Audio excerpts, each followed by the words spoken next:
Hello mga batang helmet. O diba, ang ganda ng ano ko. Ambience naman. Tapos sasabihin na naman ni... Oo nga, sabihin na naman ni Sir Lat ni Bayan, sa hawla na naman daw. Mukha kang sa hawla. Pero ito nga mga kabatang helmet.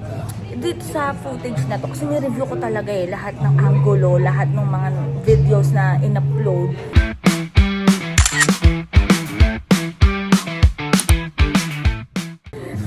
Talagang makikita talaga, itong base analysis ko to, makikita talaga na parang umiwas itong si Marcoleta at saka si Alan Peter Cayetano kay Kong Alvarez.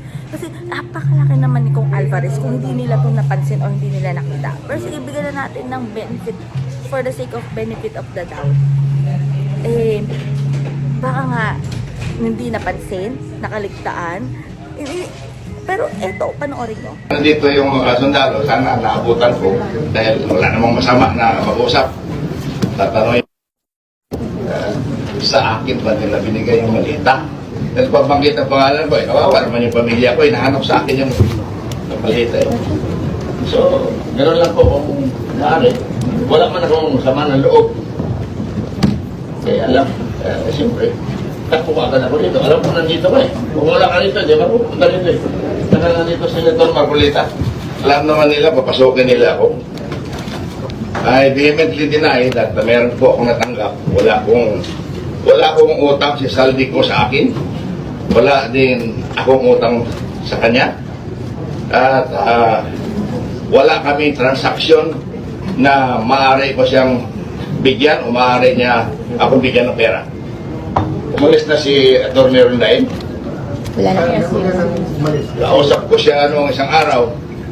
Pakiusap ko sa kanya, kumuha ka lang ng isang note kay Saldi. Kung kausap mo siya, na wala si Saldi dalang malita sa akin. Yan lang po, hindi ko sinasabi na hindi totoo yung mga sinasabi ng mga Marines. No? Ang akin lang na ako, wala akong tinanggap personally for me. Dahil, modesty aside, ganito lang po ang buhay ko, hindi naman ako naghahangad na malit na pera. Ganun lang po. Okay, maraming salamat. Baka pwede silang magtanong. Baka pwede kayong magtanong, okay lang. 5 minutes, pakit. I'm not taking much of your time. Salamat ako dahil nakahabol pa ako. Kaya paabutan ko sila eh. I just want to ask them, kanino nila binigay? Salamat, Senate President Alan Peter. Maraming salamat po. Nung nakita ko po sa Facebook na nandito yung mga sundalo, sana naabutan ko dahil wala namang masama na mag-usap. So ayan na nga mga kabatang helmet, comment nyo na dyan kung anong masasabi nyo, kung talaga bang hindi napansin, hindi nakita, o sadyang hindi pinansin, hindi kunwari nakita. Ang betsong mo. Anong betsong mo? Hindi siya pinansin kasi akala wala siyang bearing. Ay oo, pwede rin yan. Yun lang yun. Hindi siya pinansin dahil akala walang pasabog si Kong Alvarez. Yung pala, may pasabog.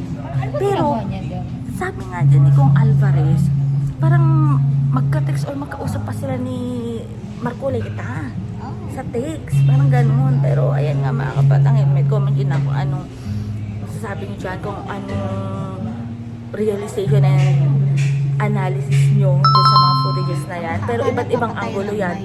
Ay baka nga, akala papatay ng mic. Pero hindi nasabihan yung tagapatay ng mic.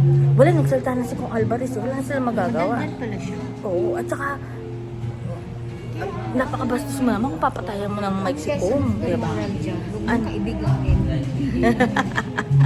Balak mo gawin. Wala tayong magagawa mga kapatang helmet. Sadyang kapag wala ka talagang tinatago at pawang katotohanan lang, isisiwalat mo yan talaga. Direct, pupunta ka, diba, para i-clear out yung name mo. Pero bukas, abangan na natin mga kapatang helmet kung ano yung magiging ganap, kung may magaganap pa. Diba? Pero ayan, dahil natin tagawat. Na-stress tayo sa nangyayari sa bayan.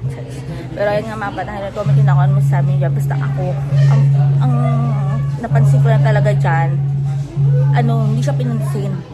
Akala kasi wala lang siya.